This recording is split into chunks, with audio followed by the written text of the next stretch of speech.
السلام علیکم ورحمۃ اللہ وبرکاتہ۔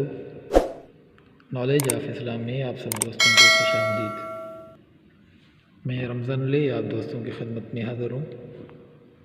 آج میں ایک ایسے نبی کا واقعہ بتانے جا رہا ہوں کہ جس نبی نے وفات کے بعد 1 سال تک لاٹھی کے سہارے جو ہے وہ اس دنیا کے اندر رہے، اور اس کے بعد جو ہے ان کو دفنا دیا گیا۔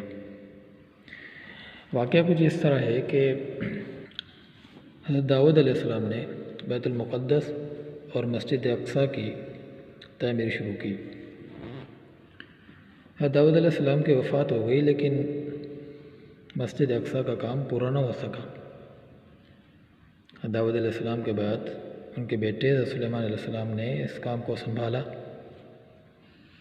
حضرت داؤد علیہ السلام کے بعد حضرت سلیمان علیہ السلام کی نگرانی میں جن جو ہے وہ اس کام کو سر انجام دے رہے تھے، جو کہ بیت المقدس اور مسجد اقصیٰ کی تعمیر کر رہے تھے۔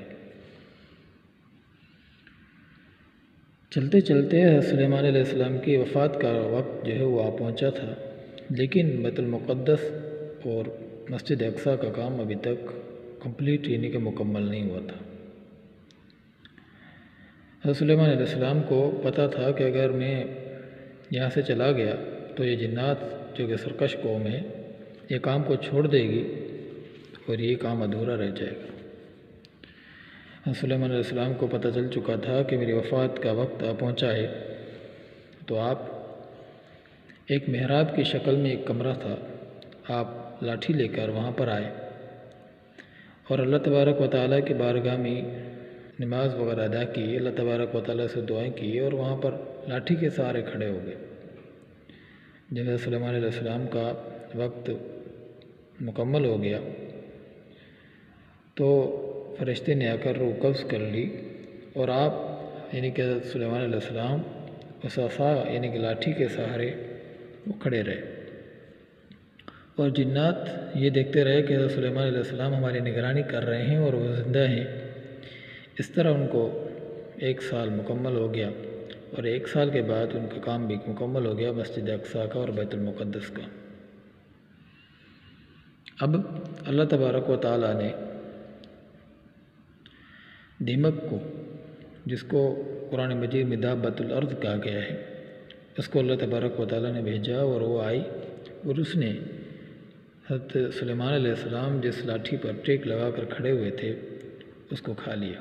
جب وہ کھا لیا تو وہ مٹی بن گئی اور حضرت سلیمان علیہ السلام نیچے آ کر گرے۔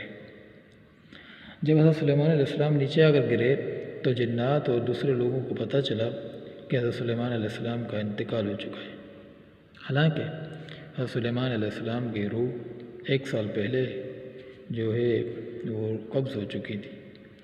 تو چونکہ اللہ تبارک و تعالیٰ کو مسجد اقصیٰ اور بیت المقدس کا کام مکمل کروانا تھا، جو کہ اس طرح مکمل ہوا۔ یہ پورا واقعہ سورہ سبا اور اس کے ساتھ ساتھ اس کا کچھ ذکر سورہ نمل کے اندر آتا ہے۔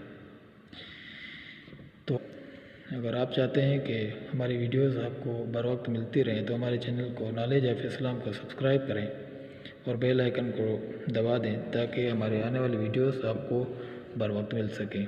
جزاکم اللہ۔